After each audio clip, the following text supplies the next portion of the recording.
quiero hablar de una palabra que Dios me traía, que es la palabra claridad. Porque una cosa que entiendo en este tiempo es que cada vez que vienen situaciones difíciles y empieza a haber un montón de ruido y empieza a haber un mover capaz de Dios, pero al mismo tiempo un mover del enemigo, y si la cosa se empieza a complicar, lo que necesitamos, además de la firmeza que hablaba el otro día, es claridad.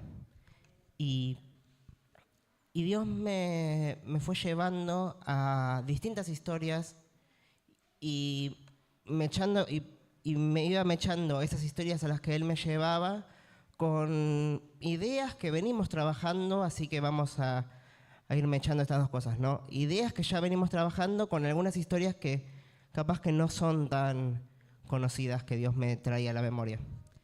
Pero cuando Dios crea todo, Dios dice que en el principio era la tierra como estaba, desordenada y vacía, caos, sin forma, van a decir otras traducciones.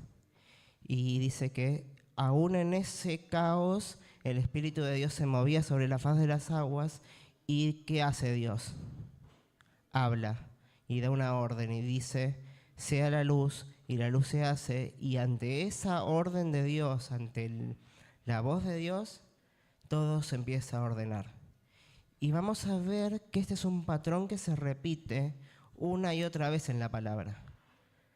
Ahí empieza a haber desorden, empieza a haber un poco de caos, y Dios habla y Dios empieza a levantar gente para traer un orden de vuelta y traer claridad al pueblo, a la gente y a la generación.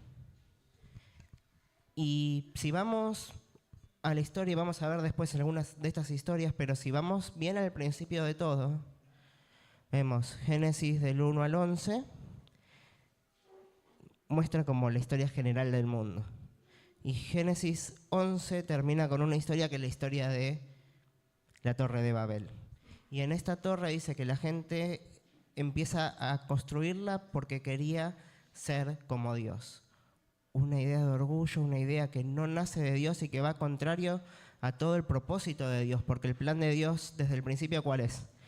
Gobiernen la tierra, administrenla y reinen como reyes y sacerdotes delante de mi presencia.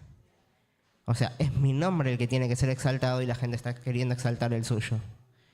Y vemos que esto no le gusta a Dios y dice, vamos a confundirlos.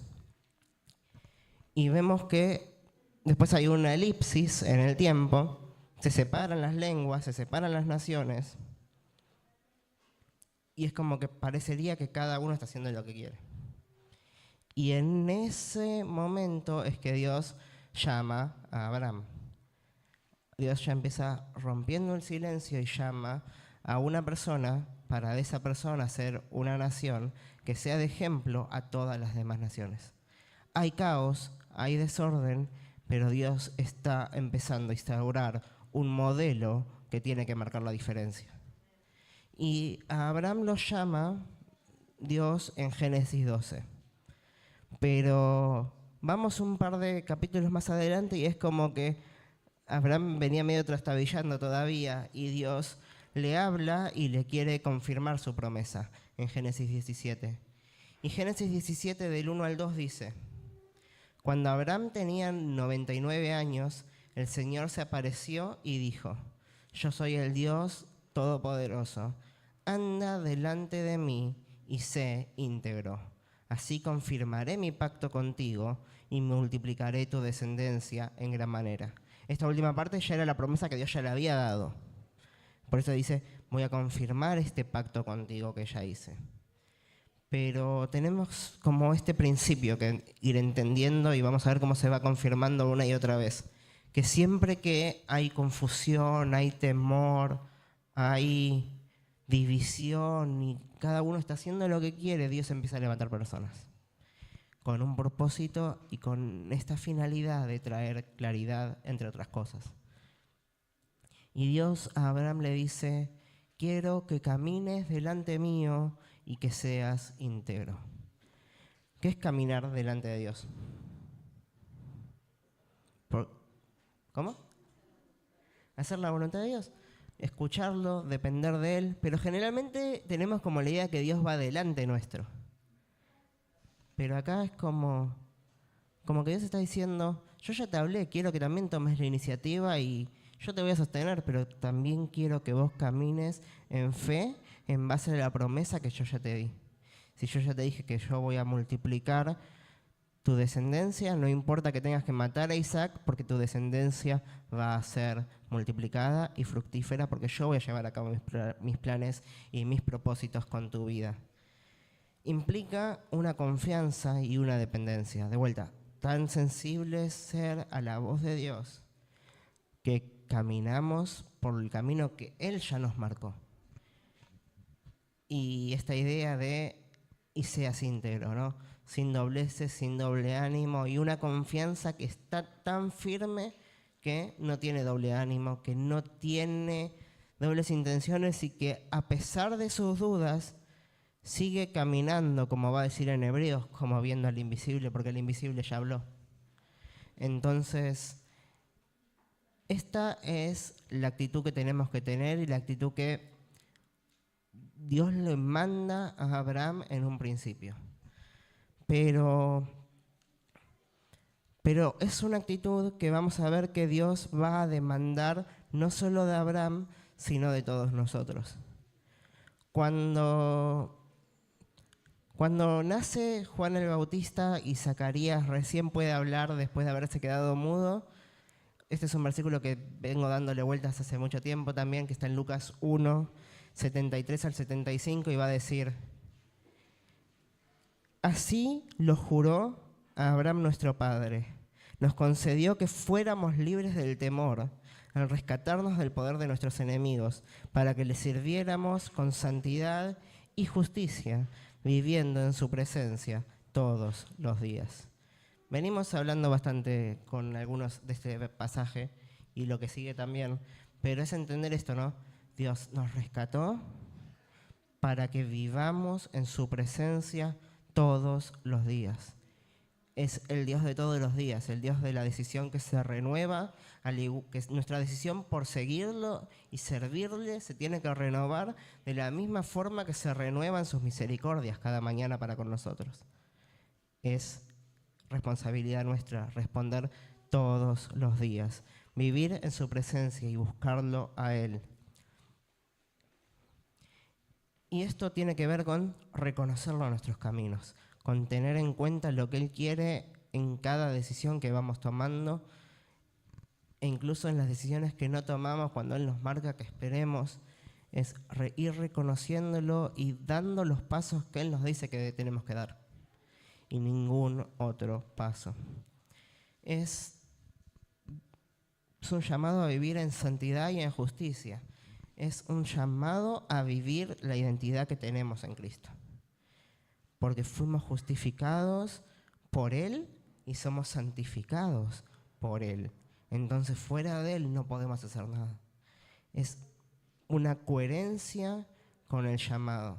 Y respecto a esta coherencia con el llamado, Pablo va a escribir en Efesios 4, del 1 al 2, y va a decir: por eso, yo, que estoy preso por causa del Señor, porque lo reconocí, lo estoy obedeciendo y lo estoy siguiendo todos los días, les ruego que vivan de una manera digna del llamamiento que han recibido. Siempre humildes y amables, pacientes, tolerantes unos con otros en amor. Servirle, Pablo lo asocia con llevar una vida conscientes de aquello a lo que Dios nos llamó. Y aquello que Dios nos llamó, de vuelta, siempre estoy haciendo, porque Dios me está haciendo mucho hincapié a mí en este tema, y no es algo puramente individual, sino es colectivo. Porque va a decir: vivan una vida digna del llamado que tienen en Dios. ¿Cómo?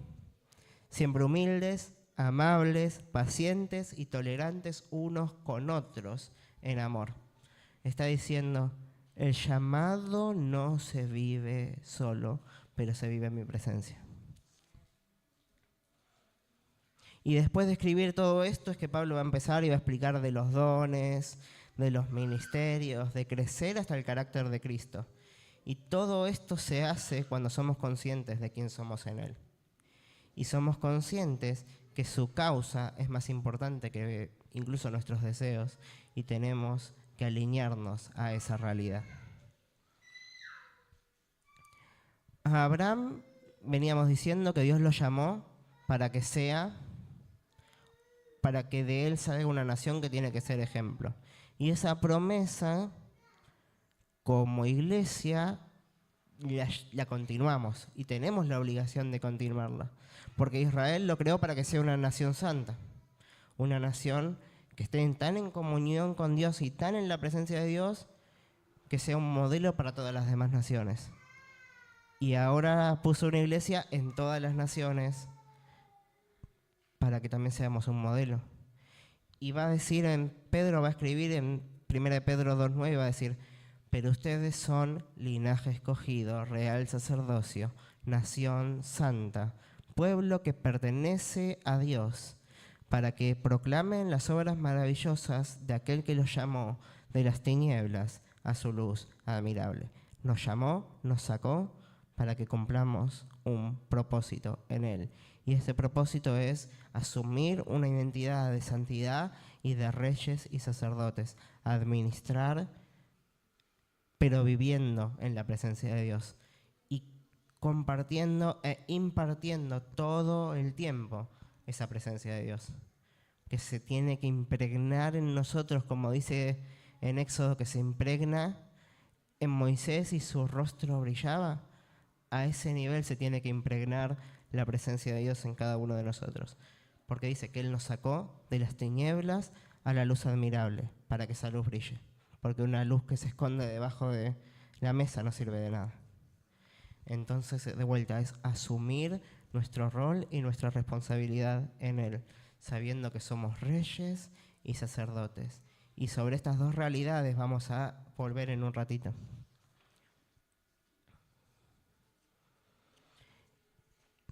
O volvemos ahora, porque ser reyes implica que hay un reino.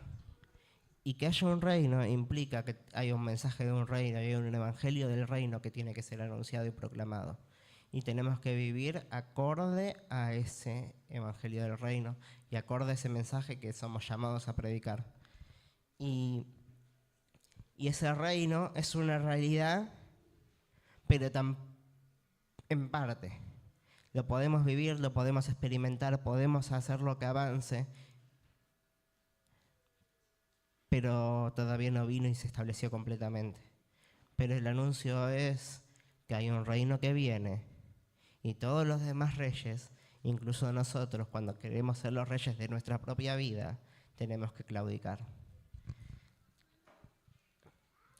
Porque Juan el Bautista va a predicar, Jesús va a predicar, el reino de los cielos se ha acercado, arrepiéntanse. Arrepentimiento, cambio de 180 grados y voy a empezar a vivir para el Rey. Porque de vuelta, todos los demás tronos van a terminar cayendo, tarde o temprano. Pero más temprano que tarde. Segunda de Timoteo 4, vamos a leer los versículos 15 y después 19 al 21. Y va a decir, esfuérzate por presentarte a Dios aprobado, como obrero que no tiene nada de qué avergonzarse y que interpreta correctamente la palabra de verdad. A pesar de todo, el fundamento de Dios es sólido y se mantiene firme, pues está sellado con esta inscripción: el Señor conoce a los suyos, y esta otra, que se aparte de la maldad todo el que invoca el nombre del Señor. En una casa grande no solo hay vasos de oro y plata, sino también de madera y de barro, unos para usos especiales y otros para fines ordinarios.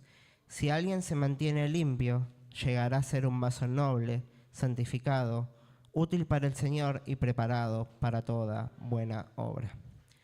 Está diciendo, este reino que yo traigo requiere un compromiso y requiere santidad, porque vivamos en su presencia y le sirvamos en santidad y justicia todos los días. Si uno se mantiene puro, va a colocarse en la posición correcta para que Dios lo use en gran manera. Y eso va a recibir honra también.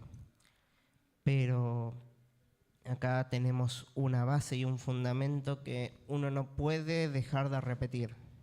El Señor conoce a los suyos. Y eso es lo gracioso. Porque nos ama, pero nos ama y nos conoce. O sea, nos ama.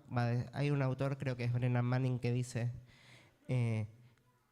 como que Dios nos ama tal y como somos, pero nos ama tanto que no nos va a dejar tal y como somos, sino que nos va a terminar transformando, sino que nos va a ir llevando a eso que Él diseñó desde un principio con cada uno de nosotros y fue deformado.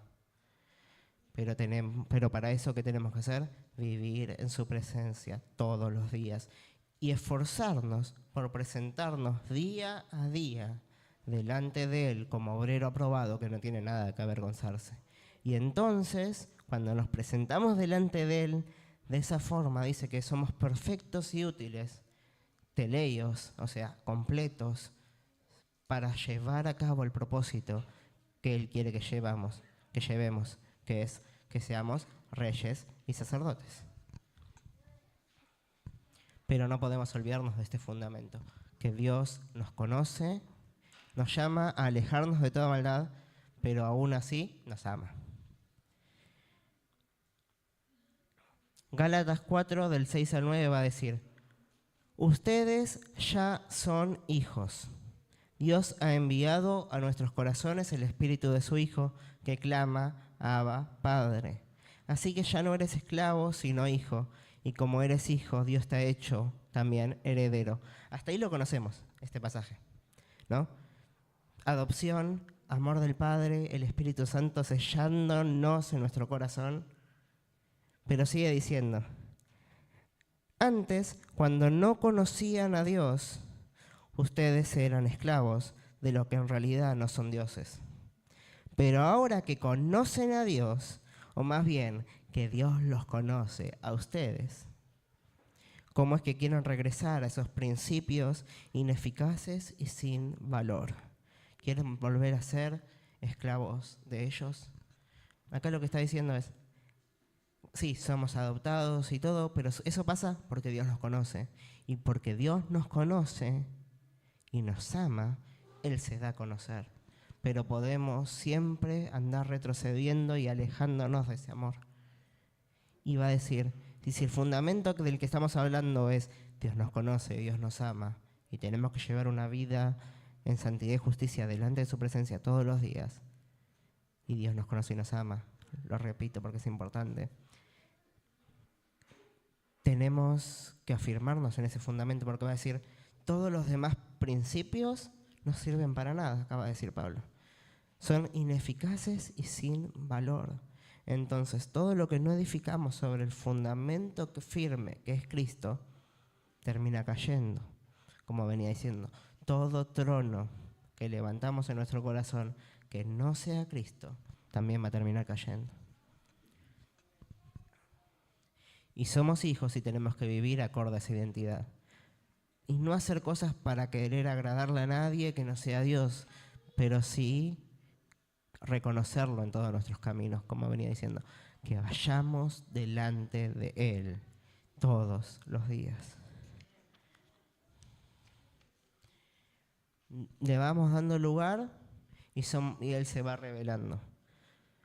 Santiago 2, del 22 al 23 va a decir, ya lo ves, hablando de Abraham, ¿no? Su fe y sus obras actuaban conjuntamente. Y su fe llegó a la perfección por las obras que hizo.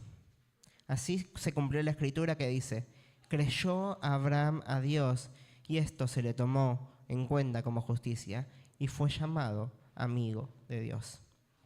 ¿Queremos ser amigos de Dios? Hay que creerle a Dios. Y creerle a Dios implica una fe que se traduce en obras, va a decir Santiago. Y que se traduce en obras quiere decir que si Dios viene hablando, hay que dar pasos de fe acorde a lo que Dios viene hablando. Porque y en eso somos amigos de Dios porque aprendemos a caminar lado a lado con Él también. Pero para caminar correctamente tenemos que partir de en la base correcta y en la dirección correcta también. Segunda de Timoteo 4, del 2 al 4, Pablo le va a decir a Timoteo,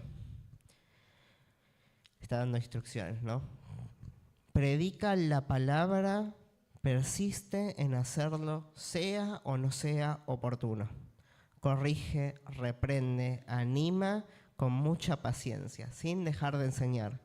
Porque llegará el tiempo que no van a querer tolerar la sana doctrina, sino que llevados por sus propios deseos, se rodearán de maestros que les digan las fantasías que quieren oír.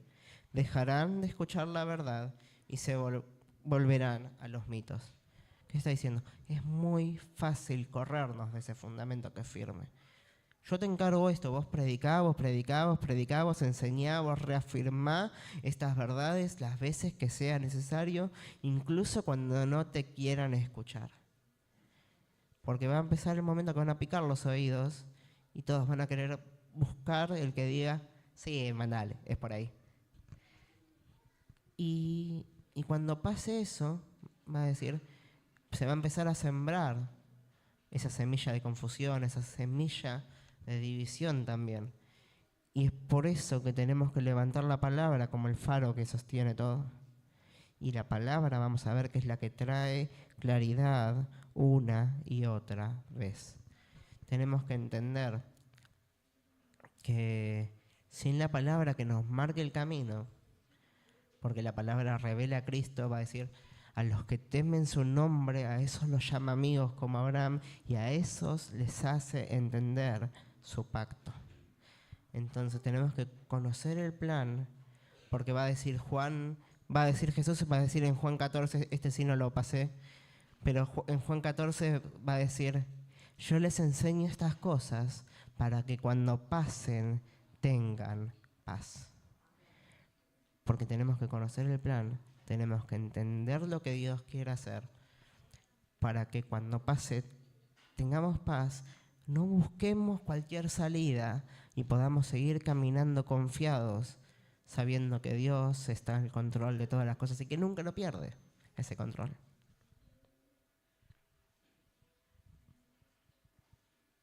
Porque hay una realidad que es conocer a Dios, ser amigo de Dios, es lo único que mata al Dios que tenemos en nuestra propia mente y que levantamos a nuestra propia imagen y que cumple cada uno de nuestros caprichos.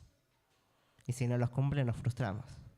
Por eso tenemos que afirmarnos en la única esperanza que permanece firme, que es el Dios real que se revela en la palabra. Porque todo lo demás, de vuelta, cae.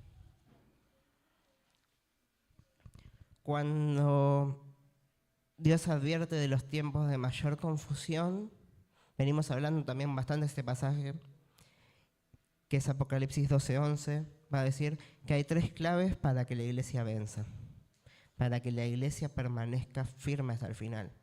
Y dice que estas claves son para vencer. Ellos han vencido por medio de la sangre del Cordero, por el mensaje del cual dieron testimonio y por no valorar su vida hasta la muerte. Conocer la obra de Jesús, que de vuelta nos justifica y nos santifica y nos pone en la relación correcta con Dios y nos dice, ahora ustedes son los embajadores de este mensaje de reconciliación, va a decir Pablo en Corintios. Es la cruz, la base, pero la salida es la llegada es el trono establecido acá en la tierra.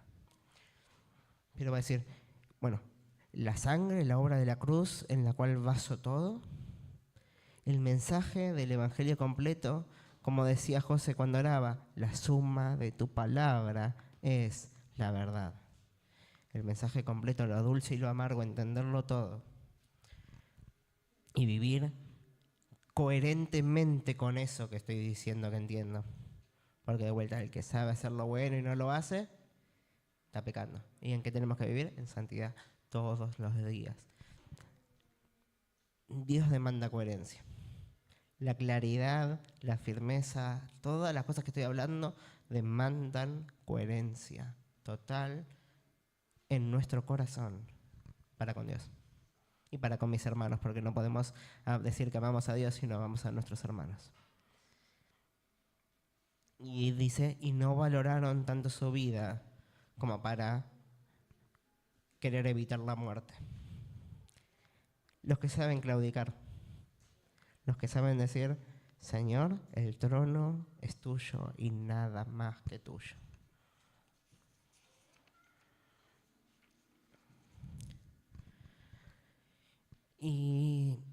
Pero Dios sigue hablando y dice que cuando nos aprendemos de los últimos tiempos, va a decir una cosa que tenemos que entender, es que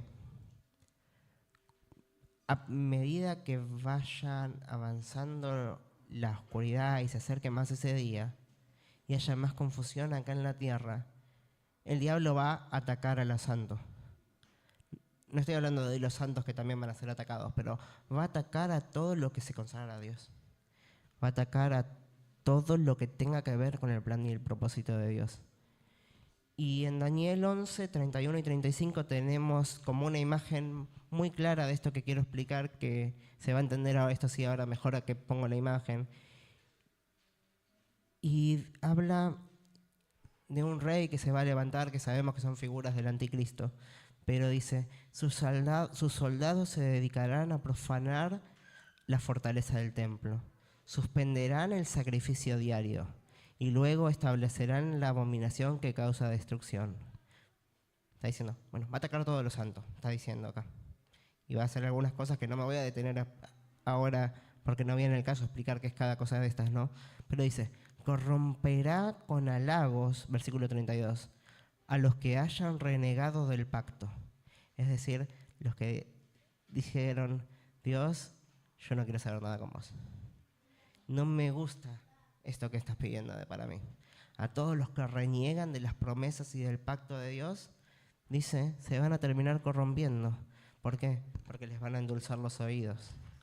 Les van a decir lo que quieren escuchar y van a terminar construyendo una torre como Babel para sí mismos. Pero los que conozcan a Dios se lo opondrán con firmeza. De vuelta, firmeza, pero la firmeza viene relacionada con una claridad y un entendimiento de quién es Dios y cuál es su plan. Y ahí es cuando dice este pasaje que sí es más conocido, el versículo Daniel 11:33, que dice, los sabios instruirán a muchos. Los sabios instruirán a muchos. ¿Por qué? Porque cuando haya ese ataque a los santos, va a haber una generación que conoce a su Dios y entiende a Dios, entiende el plan y sabe decir lo que tiene que decir. Porque va a tener paz en su corazón, porque va a depender del Espíritu Santo y el Espíritu Santo los va a guiar a toda verdad, como venimos diciendo. Entonces va a estar dispuesto a menospreciar su vida hasta la muerte para vivir coherente con el mensaje y con el fundamento que afirman que tienen.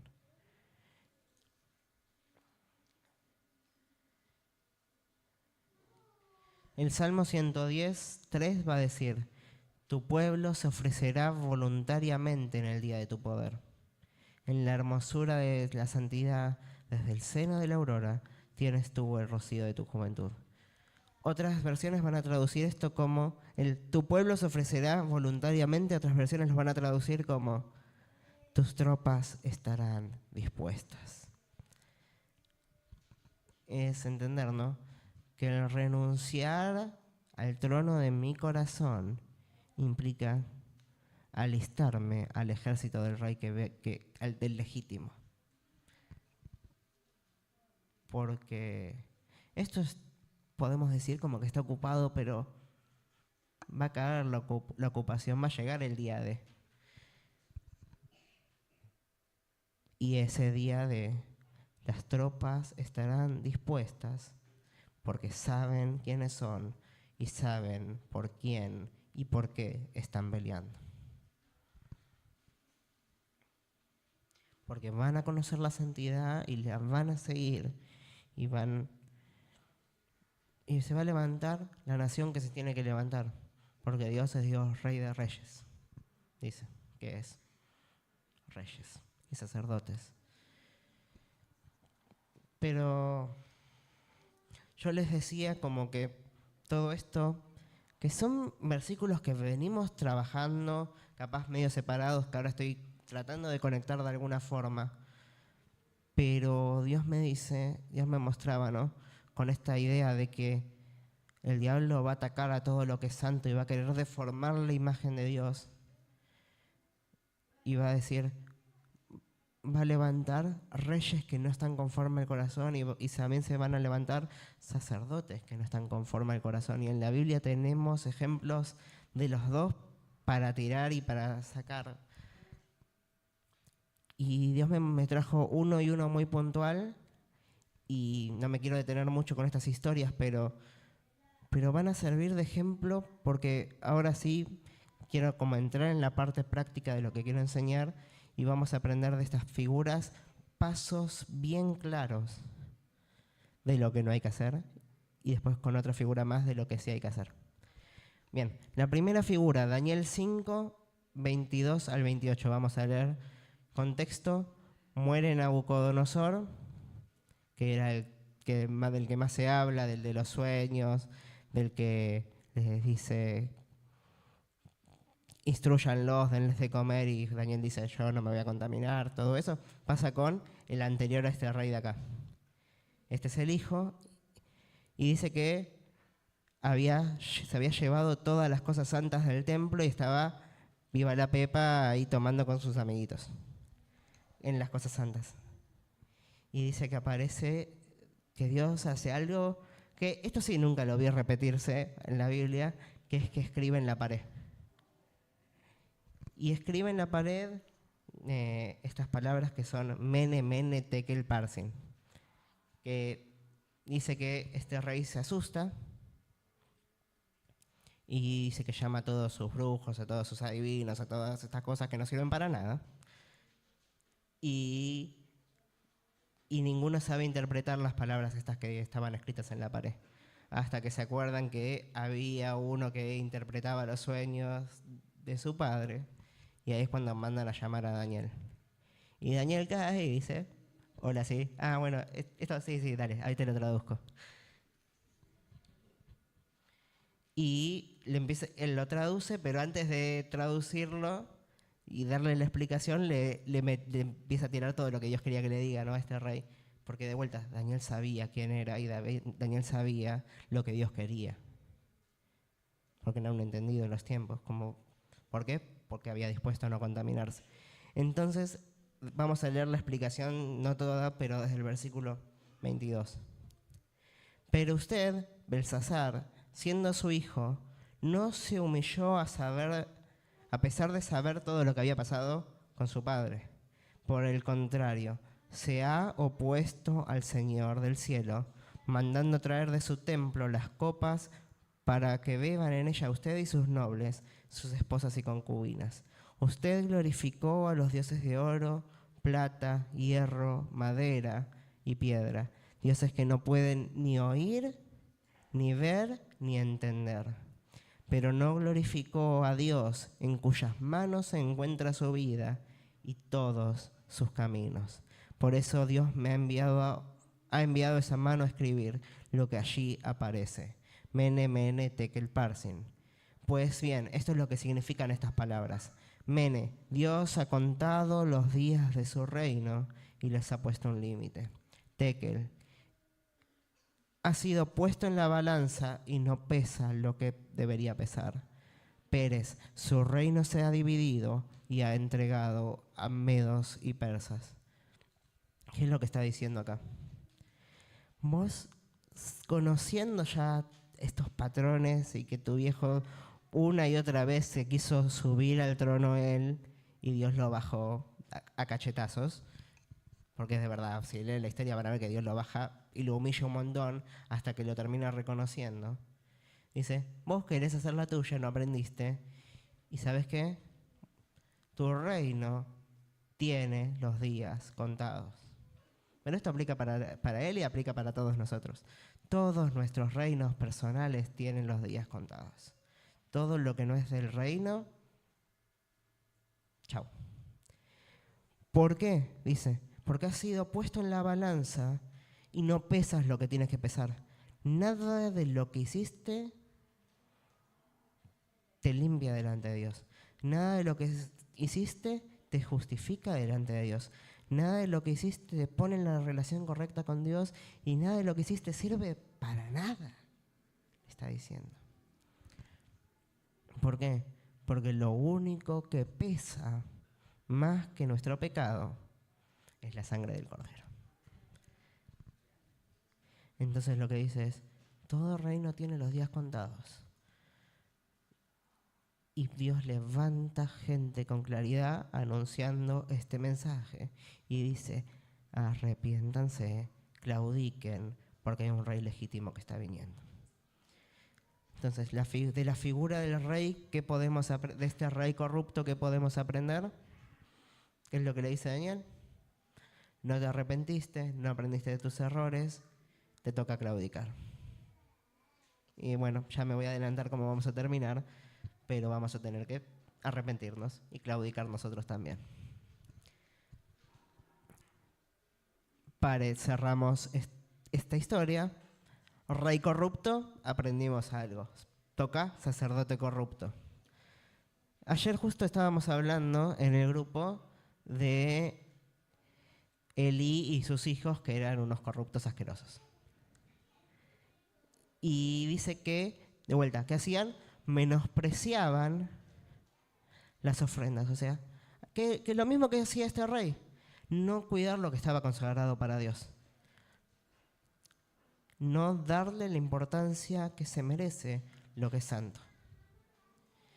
Y dice que a estos sacerdotes corruptos, Dios le dice, también ustedes tienen los días contados. Esta historia está en 1 Samuel. Tienen los días contados. Pero Dios, ¿qué hace en ese momento? Lo mismo que termina haciendo con Daniel en medio de Babilonia. Siempre que hay confusión, siempre que hay este tipo de cosas, Dios va a levantar alguna figura para que sirva de contrapeso. Y Dios va a levantar a Samuel. Que a Samuel es curioso porque tiene la misma característica que Daniel. También Daniel había decidido en su corazón no contaminarse con la comida de Babilonia. Samuel, ¿qué pasa? Ya la madre lo consagra desde chico a Dios. Y dice Samuel que estaba viviendo, no lo vamos a leer todo, pero el los versículos 1 y 2 y 3 de 1 de Samuel 3, de 1 Samuel 3 dice: Samuel, que todavía era joven, servía al Señor bajo el cuidado de Elí. En esos tiempos no era común oír la palabra del Señor, ni eran frecuentes las visiones. Es decir, estaban todos los que eran sacerdotes totalmente desconectados de la presencia de Dios. Completamente desconectados de Dios. Y Elí ya se estaba quedando ciego. Un día, mientras él descansaba en su habitación, Samuel dormía en el santuario del Señor, donde se encontraba el arca del pacto, de la promesa, de la presencia de Dios, y la lámpara de Dios todavía estaba encendida. La lámpara de Dios es, de vuelta, la presencia de Dios. Dios no se mueve de en medio de su iglesia. Va a decir en Apocalipsis que Él se pasea en medio de los candelabros de oro y Dios no se da por vencido con nosotros. Pero tenemos que aprender esto. Y es curioso, ¿no?, que también dice que Elí se estaba quedando ciego. Después vuelvo a eso, en un toquecito. Pero dice que Elí, a pesar de todas sus fallas y a pesar de que no había corregido a sus hijos cuando tenía que corregirlos, porque nosotros también hacemos la vista gorda muchas veces, porque nos conformamos cuando Dios nos exige siempre mucho más. Y vemos que este Samuel empieza como a escuchar un murmullito y no entiende, y va con Elí y Elí le dice, vuelve. Un par de veces pasa esto hasta que Elí le dice, es Dios, se da cuenta, ¿no? El único momento de lucidez que vemos que tiene este tipo, y le dice, es Dios que te quiere hablar. La próxima que te hable, decile, aquí escucho. Entonces, y desde ese día dice que Dios le hablaba a Samuel y Samuel hacía lo que él oía. Y Samuel va a terminar restaurando bastante o guiando al que va a restaurar la adoración y la presencia de Dios en un lugar central en el pueblo, que es David después. Pero el que recupera el arca es Samuel. Entonces vemos, ¿no? Momentos de confusión, momentos de silencio, momentos de ceguera en los que el sacerdocio tiene que afilar los oídos y decir, Señor, yo te escucho, heme aquí. Y dije que íbamos a terminar con la ceguera, y este no es un ejemplo negativo, el último que tengo, pero sí también es como que desafía nuestras creencias y nuestros estándares, porque la confusión y todo esto que viene y que el enemigo trae termina también afectando a nuestros sentidos, como veníamos diciendo, y no percibimos y no vemos lo que Dios quiere hacer. Y a veces nos asustamos y queremos huir y parece que todo se está viniendo abajo. Pero de vuelta, Dios siempre, en todo momento, Él va a levantar figuras que van a restaurar y van a encaminar las cosas. ¿Por qué? Porque dependen de Él. Igual que pasa en Génesis, que veíamos diciendo que teníamos que administrar la tierra y así era una torre para sí, nuestros propios deseos nos juegan en contra. Los discípulos, ¿qué tenían que hacer? Esperar la promesa del Espíritu Santo y predicar el Evangelio en Judea, en Samaria, en Jerusalén, en Judea, en Samaria y hasta lo último de la tierra. ¿Dónde se quedan los discípulos? En Jerusalén. Buscan la suya, comodidad. Y Dios, vamos a separarnos. Cualquier parecido con Babel no es pura coincidencia. Entonces, los separa. ¿Pero cómo los separa? Persiguiéndolos. Y en ese medio de esa confusión es que Dios levanta la figura de Pablo. Y a Pablo se lo encuentra camino a Damasco. Y le dice, bueno, Saulo, ¿por qué me persigues? Porque cuando perseguimos a la iglesia, perseguimos a Jesús y todo eso, que no es donde me quiero hacer hincapié. Pero ¿qué es lo que pasa ahí? Pablo queda ciego. Y Pablo queda ciego, y Pablo posiblemente se hubiera quedado ciego si no pasa algo parecido a lo que acabamos de decir. Dios le habla a este tal Ananías y le dice, y Ananías, ¿qué hace?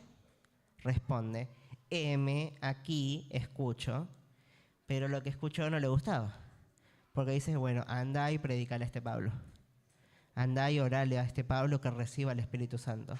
¿Por qué? Porque yo quiero hacer planes con él. Yo tengo planes con él. Entonces, y dice que Ananías termina obedeciendo y después Pablo es Pablo que conocemos, que escribe todo lo que escribe, que hace todo lo que hace, en Dios, de vuelta, en Dios. Pero es curioso entendernos que primero claudicamos, después escuchamos a Dios y cuando escuchamos a Dios son abiertos nuestros ojos. Y terminamos teniendo que ver sí o sí al otro. Y lo que Dios quiere hacer en medio de su iglesia y lo que Dios quiere seguir levantando. Porque acá de vuelta siempre estoy terminando muy parecido a las prédicas, pero no es el individuo, es la iglesia. La claridad en estos últimos tiempos no viene por hombres ungidos, sino que viene por una iglesia que se conecta al ungido. Y esa iglesia que se conecta al ungido hace lo que tiene que hacer, porque el pueblo, como leíamos en Daniel, el pueblo que conoce a su Dios se esforzará y actuará. ¿Y qué veníamos diciendo? También en otro pasaje que leíamos, su pueblo se entregará voluntariamente en el día de su poder. Las tropas tienen que prepararse, pero último versículo que leo ahora, si quieren ya vayan pasando los chicos. Si la trompeta no diera un toque claro y el sonido de la trompeta no se entiende ni qué está sonando, ¿quién se va a preparar para la batalla? Tenemos que entender que cuando la voz de Dios suena y es clara, hay que responder. Y nosotros somos esa voz de trompeta para esta generación. Somos esa voz que dice: claudiquen, escuchen y vean al otro. Pero para eso tenemos que alinearnos a Dios y santificarnos. Y como le va a decir Dios a Jeremías, esto tampoco lo tenía en su momento, pero se me viene ahora: entre secares lo precioso de lo vil y serás como mi boca. Y la boca de Dios suelta palabras que se cumplen, porque el sonido es claro, porque la dirección es clara y porque la iglesia se tiene que levantar en este sentido, como una voz que anuncia todo esto y que brilla y trae claridad en medio de la oscuridad.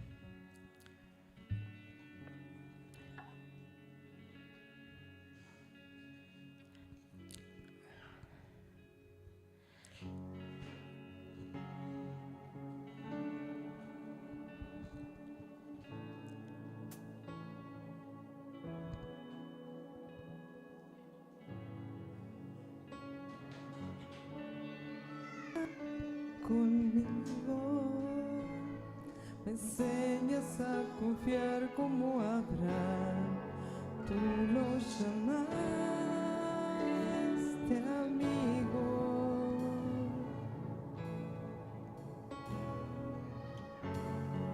Como un sacrificio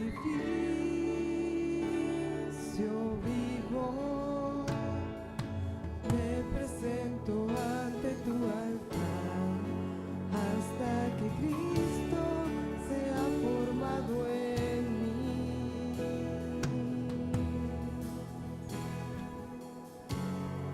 En mi caminar contigo, me enseñas a confiar como Abraham. Tú lo llamaste amigo.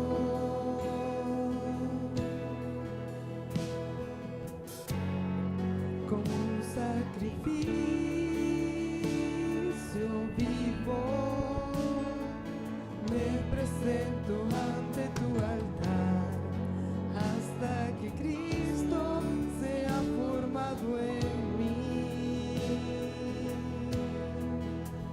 Jesucristo, queremos una amistad contigo. Jesucristo, queremos una amistad contigo. Es necesario que aprenda a menguar para que crezcas en mí. Es necesario que aprenda a doblegar mi voluntad por ti. Es necesario que aprenda a Mientras cantemos esto, pensemos qué es lo que Dios me está pidiendo hoy. Primer paso, ¿qué es lo que tengo que claudicar? ¿Qué es lo que tengo que morir? ¿Qué es lo que tengo que doblegar mi voluntad? ¿Qué es lo que tiene que ir al altar? para que Cristo sea formado en mí. Pensemos eso, personal, yo y Dios, pero renunciar al trono de nuestro corazón para que lo asuma Él. Que aprenda a doblegar mi voluntad por ti. Es necesario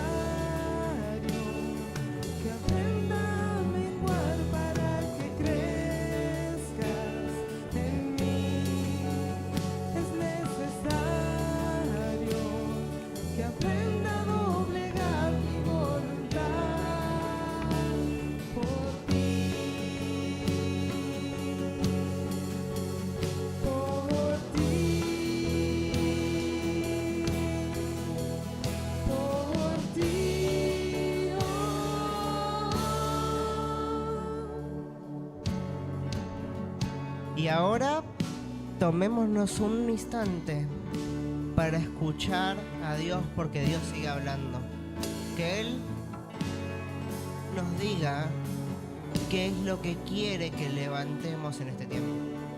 Ya claudicamos, ahora veamos qué es lo que quiere que construyamos en Él.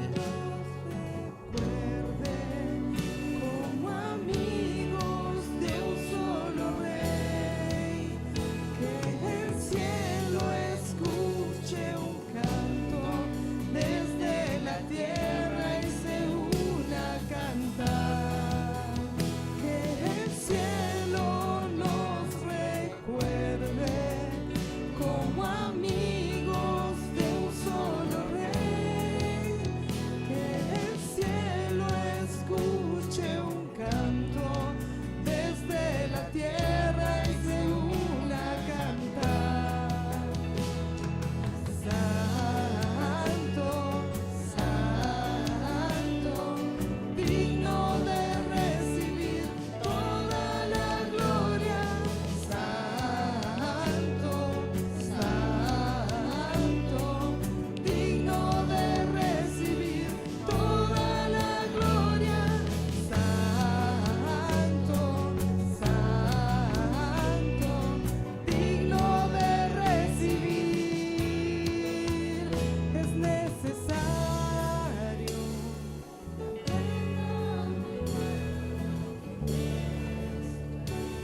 en mí. Es necesario que aprenda a doblegar mi voluntad por ti. Es necesario. Paso 3. Ananías tuvo que dejar de lado sus prejuicios, tuvo que dejar de lado su voluntad para poder ver lo que Dios veía en Pablo. Así que, y él oró por Pablo y dice que fueron abiertos sus ojos. Como iglesia, somos repartidores de colirio y abridores de ojos. Y podemos bendecir al otro cuando reconocemos lo que Dios quiere hacer en esa vida. Así que ahora invito a moverse y vayan con alguien y oren por ese alguien en este sentido. De bendecir, que sean abiertos y sea firmado en el propósito de Dios para esa persona. Vamos, moverse. Por ti,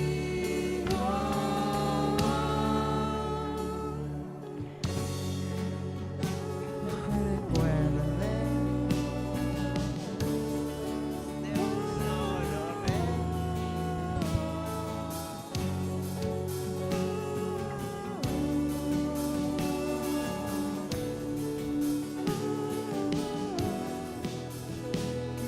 el cielo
Nos paramos, Señor, en nuestra identidad en vos, Señor.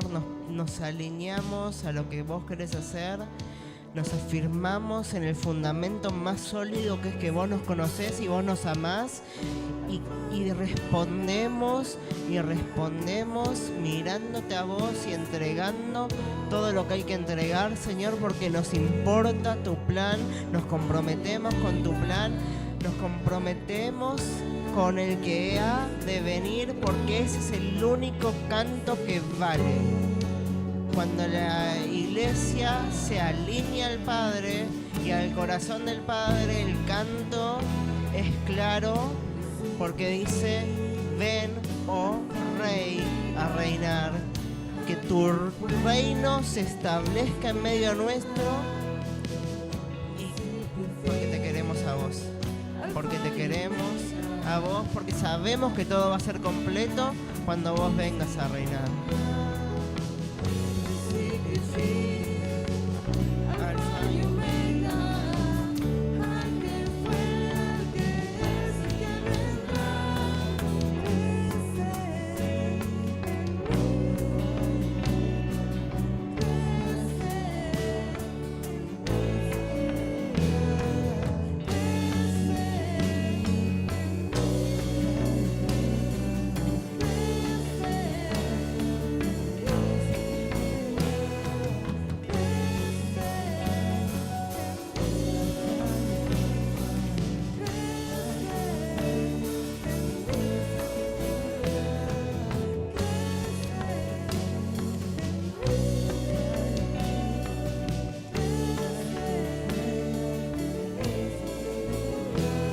Crece, Señor, en nosotros, porque vos tenés todo el control.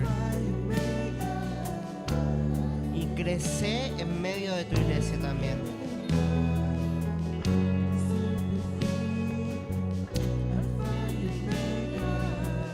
Al que fue, al que es y que vendrá. Te damos gracias, Jesús, por todo lo que vas a hacer, por todo lo que estás haciendo, y porque sabemos que en vos hay una esperanza firme que no avergüenza, y que vamos a seguir creciendo firmes y con entendimiento hasta ese día. Y el clamor de tu iglesia, como decía, es uno, y es: ven, Señor Jesús. Te damos gracias, Jesús, una vez más, en tu nombre. Amén.